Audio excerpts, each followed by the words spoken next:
What's up, guys? As you can tell by the title of the video, I am starting a new workout program.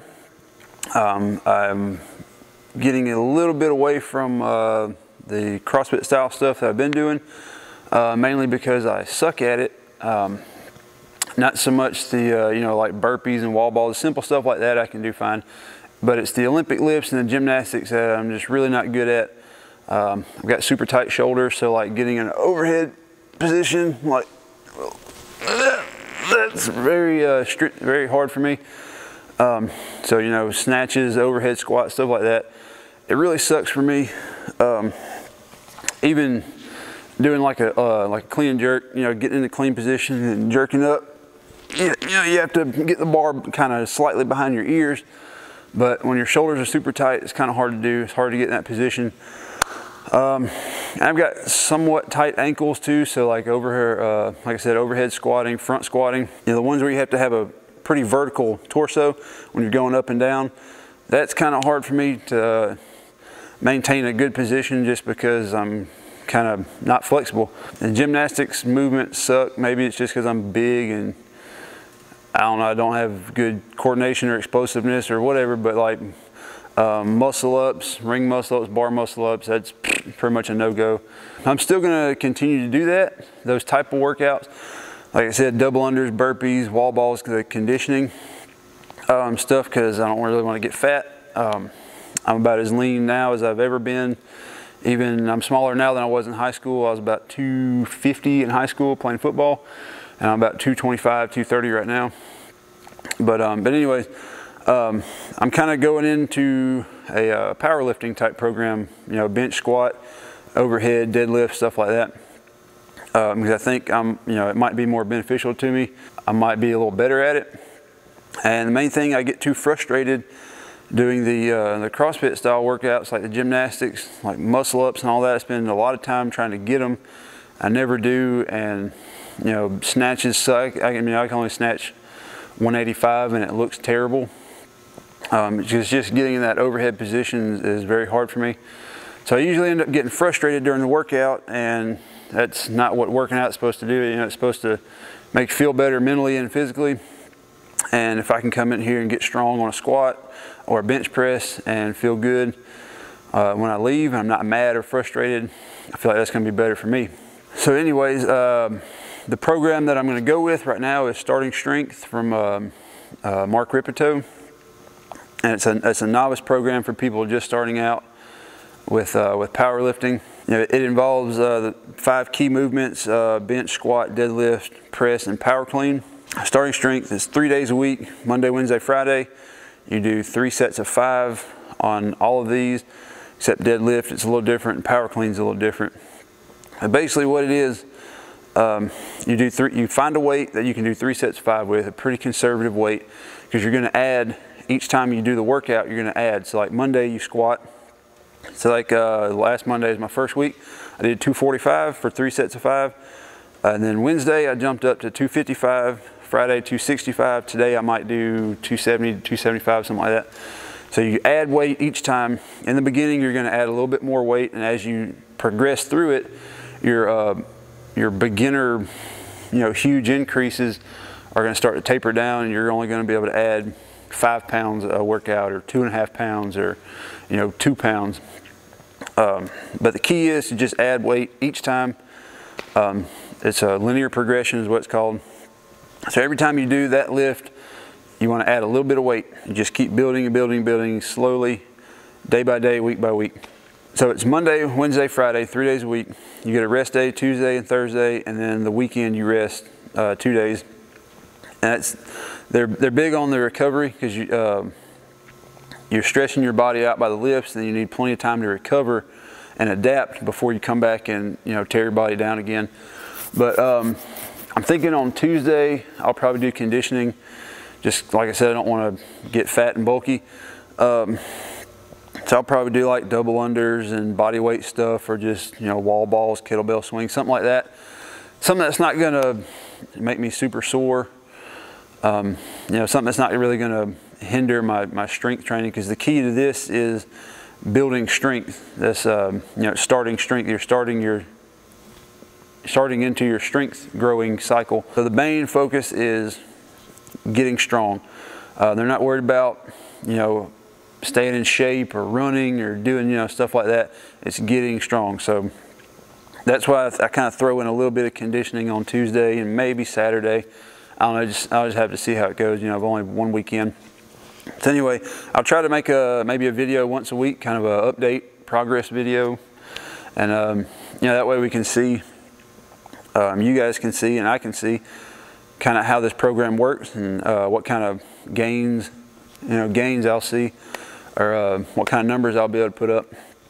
But anyway, let's go to the whiteboard and we'll look at the workouts, kind of lay them out on the whiteboard, and we'll show you what they look like. All right, so here's a quick overview of the starting strength programming. It's broken into two separate workouts, workout A and workout B. You alternate between the two of them. So like on say week 1, Monday would be workout A, Wednesday would be workout B, and then Friday you go back to workout A. And then on week 2, on Monday, you go to workout B. So you're constantly going back and forth between the two. One week you'll do 2 of these, 1 of these. The next week you'll do 2 of these, 1 of these. So if we look at workout A, you start out with squats, 3x5. 3x5 is the working set. You're going to do a few warm-up sets before that, but this is the weight that you work with. This weight stays the same through all 3 sets of 5 reps. So you get done with squat, do the same thing for press. This isn't bench press because it's over here. This is overhead press or strict press. You do 3 sets of 5 on that one, same weight all the way across. And you get done with that, you go down here to deadlift, and you're going to do 1 set of 5. You only do 1 set of 5 because they say the deadlifts are kind of strenuous. You know, they'll take a toll on your body, they'll wear you out quicker. So we just stick with 1 set of 5. Come over here to workout B. We're going to start with squat again. You squat every day, 3 days a week. Again, 3x5. And you go down to bench. This is bench press, like everybody knows, on a flat bench. 3 sets of 5 on that one. And then you come down to power cleans and you do 5 sets of 3 on it. When you first start, the first few weeks, workout B will have deadlifts down here at the bottom instead of power cleans, just like workout A. It's designed to do that so you can get good at deadlift before you start trying to power clean. But I entered in my deadlift starting weight, and the app told me that I was good enough on deadlift that I could start putting power cleans in. So on week 1 I started, was it maybe Wednesday? Workout B, I started doing power cleans. And then once you progress through this for a little while, they'll start adding in like chin-ups, or maybe some other accessory movements, maybe some barbell rows or something like that. But this is the basis of it. You start here on these 5 movements, and you just get good at these. You build your strength with this because this is designed for a novice. But yeah, this is what the 2 workouts look like. Another thing I want to show you, when you do this program, they have an app. It's a starting strength app for your iPhone, Android. But anyway, it's got like right here your training history, your progress. There's a forum. You got the videos, kind of like probably instructional videos. I don't really watch those a lot because they're all on YouTube anyway. The book, the starting strength book, it's got a lot of information there. Settings. Here's all your lifts right here: chin up, power clean, deadlift. If you click one of those, you can set your rest timer, your warm-up starting weight, your warm-up rest time. And you can check right here, what kind of plates you have. You can see I don't have like 1 pound plates, so there's X on that. And you can see it, there's X right there. So you can check those. So that way, when you go here, see it's got your lift right there, that little barbell going across the bottom. When you get up to these weights that require plates on the side, it'll show you how to load the bar. For those of you that don't know how to do plate math, have like 45, 25, 10, stuff like that. So there's your warm-ups right there. There's your working sets. Up at the top, today I've got squat, bench, and power clean. There's a power clean starting set. It's got 25 on there, just because I don't like doing power cleans with an empty bar. I just need something to get it off the ground, and 95 is pretty light for me on power clean.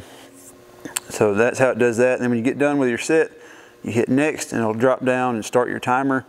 And then when you get done, you can submit it and it'll save your workout.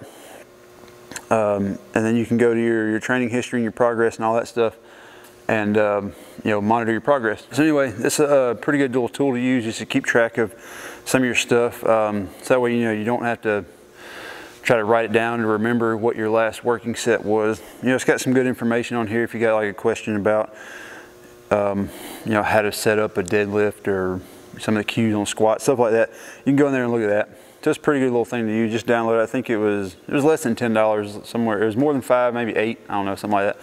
You know, it's pretty good. And it's got all the information. I think a lot of information from the book anyway. So if you're going to do this program, it's probably good to go ahead and get this. So here I am getting a little warm up in using the slingshot from you know, Mark Bell Super Training Gym.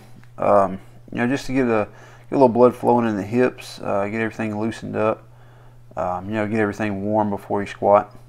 So the first thing I do when I start to squat, especially low bar, is I get right here and try to keep my wrist straight and really drive my shoulders under the bar, because I've got really stiff shoulders, and it's especially early in the morning, it's hard to get the bar low enough on my back, you know, to get my arms pulled back far enough to get it in the right spot.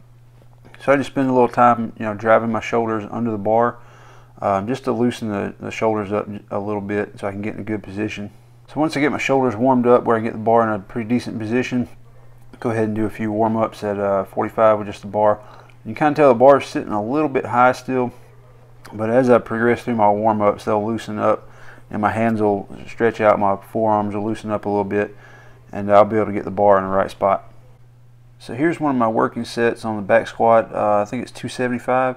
Got 245s and 25 on there, so yeah, 275. I just gotta work on getting it in a good spot right there, getting it right, kind of on the top of my crease of my arm, on the armpit. See, their weight's moving pretty good. This might have even been my last set, third set of 5. One of the main things I got to focus on is keeping my knees out and keeping my butt back, because I got a little bit of butt wink there, but I'm used to doing high bar stuff, and when you do high bar and you hit the bottom, your knees kind of drive forward just to get you in a low enough spot. So that's one thing I gotta work on, is just keeping my butt back and not letting my knees crash forward at the bottom. So here I am warming up on the bench. You know, I got 135 on the bar.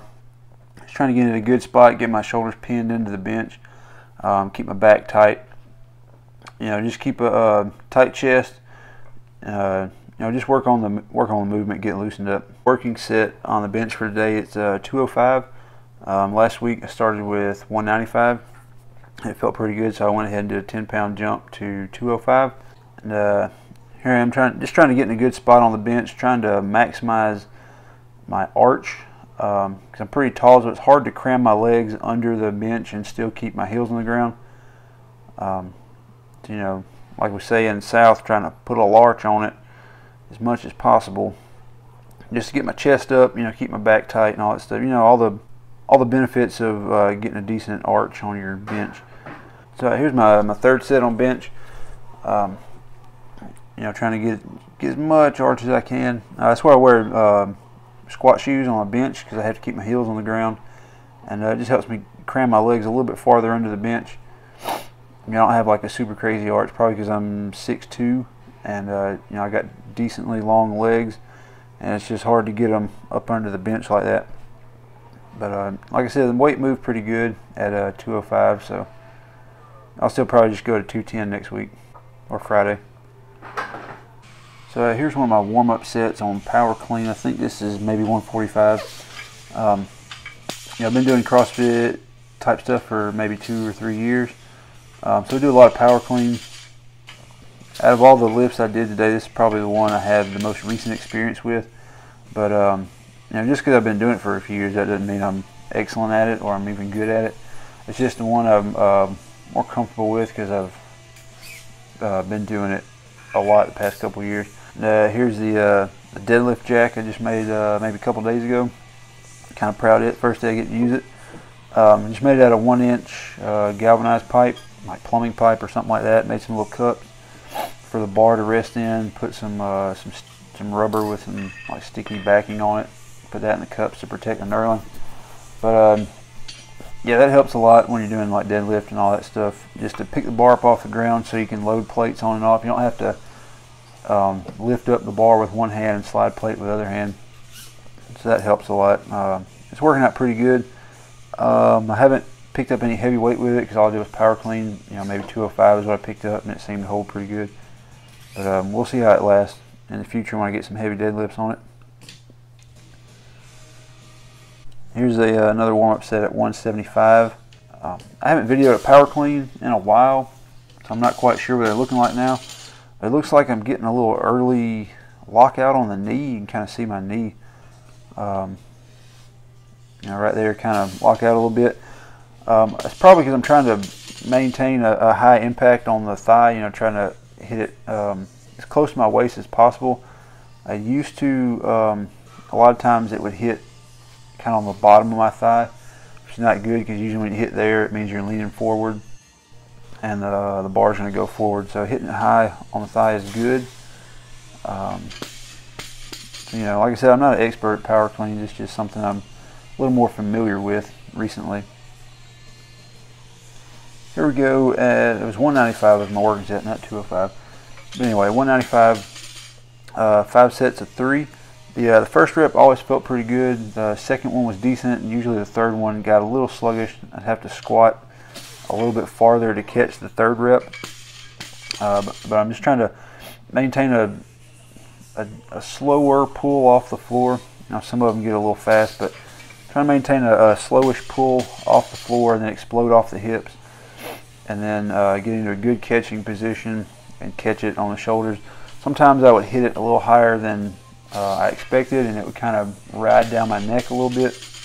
It's not necessarily a bad thing. It means I'm getting good force on the bar. It just means I need to place it a little better on my shoulder so it doesn't crash as much. But anyway, these power cleans, they got a little sluggish toward the end, like I said, so I'm probably going to move up to 200. I probably won't do another 10-pound jump for Friday. Alright guys, so this morning I watched a video from Mark Bell, you know, Super Training Gym and Slingshot and all that. Well, he was talking about his 60-pound weight loss progress from keto diet, you know, low carb, all that stuff. And anyway, he was talking about you know, how early he wakes up every day to go work out, you know, get his lifting in, get his exercise in. And you know, that's something I do also. That's what I agree with that. You know, he was talking about he gets up at 5:30 in the morning. That way he can go get a workout in and be home before his family gets up.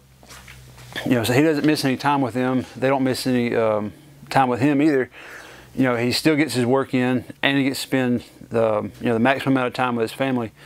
And he said, you know, if I can get work done while they're asleep and be with them when they're awake, why not do that? You know, that's what we do. You know, me and Nick get up at 4 o'clock during the week when we work out, because we know it takes us about 2 hours, hour and a half to 2 hours to wake up, get dressed, come to the gym, get our workout down. We get our workout in, cool off, and get home. And usually my wife wakes up about 5:45, 6 o'clock. So I knew how long it took me to get my work in. So I figured out what time I had to get up to do all of that and get home about the same time she's waking up. So we don't miss any time together. Because we used to work out in the afternoon, like at night. But, you know, Nick's got kids. I'm about to have a first kid about a month or so. We figured out if you're spending like 2 hours in the afternoon and, you know, your family's still at home, that's important time they're missing, because, you know, they've been at work, or, you know, spouses have been at work, kids have been at school, whatever.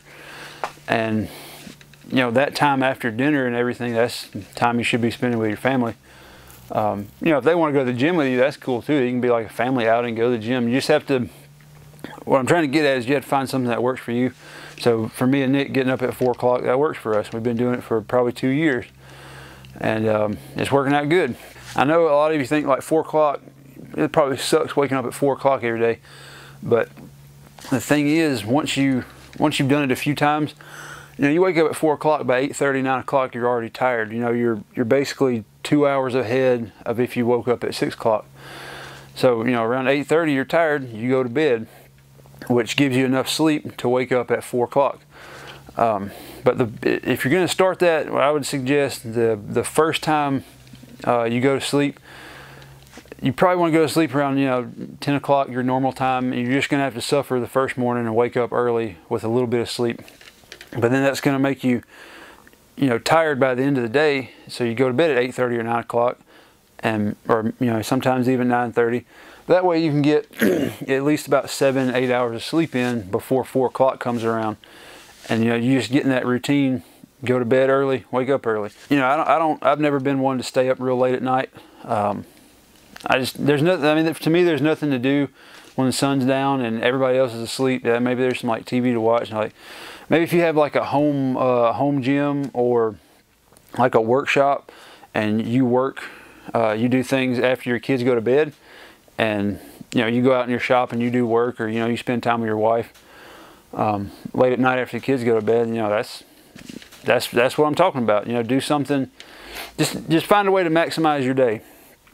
Get your work in, but don't let your family sacrifice for it. So there's a Monday motivational for you, whatever you want to call it, because today's Monday, Labor Day. But anyway, just go do something that makes you better. Whether it's working out, build something, learn something, just do something that makes you better, makes you feel good. Thanks for watching. See you next time. You guys know the drill. If you like the video and you want to see more in the future, click right here. If you want to see another video right now, click right here. Thanks for watching. It's good stuff.